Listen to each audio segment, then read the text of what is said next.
Nakakatuwa talaga si Miss Janine Gutierrez, dog lover talaga siya.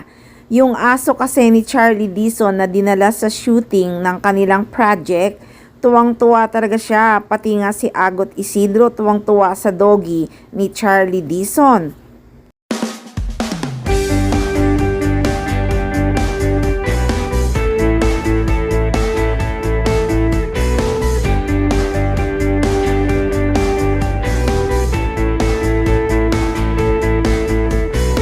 So, kumpirmado guys, kasama nga si Charlie Dizon at Agot Isidro sa project na ginawa ni Janine Gutierrez. Pero kahit title, wala pang inilalabas sa di malamang dahilan. Movie daw ito at hindi teleserye. Tanong tuloy ng mga fans, 53 days lang sinut ang project.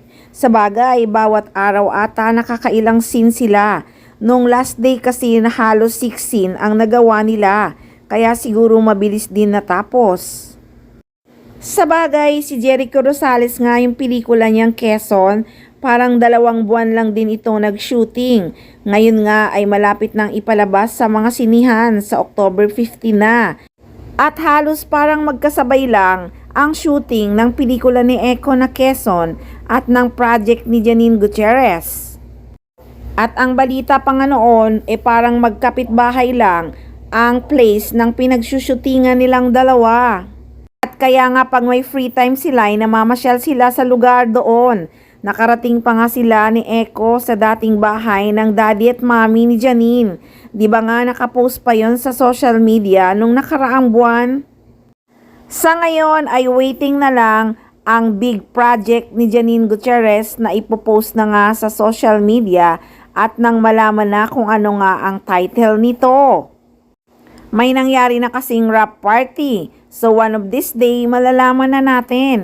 Excited na rin ang mga fans na mapanood ang kaganapan sa rap party ng big project ni Janine Gutierrez. Curious lang talaga ang mga fans at talagang palaisipan sa kanila kung bakit naging secret ang project na ginagawa ni Janine Gutierrez. Kahit nga sa interview ni Jericho Rosales kay Julius Babaw ay talagang tikom din ang bibig ng aktor. Her show now. She's working on a project now. I'm not allowed to announce it, but she's very busy finishing this project.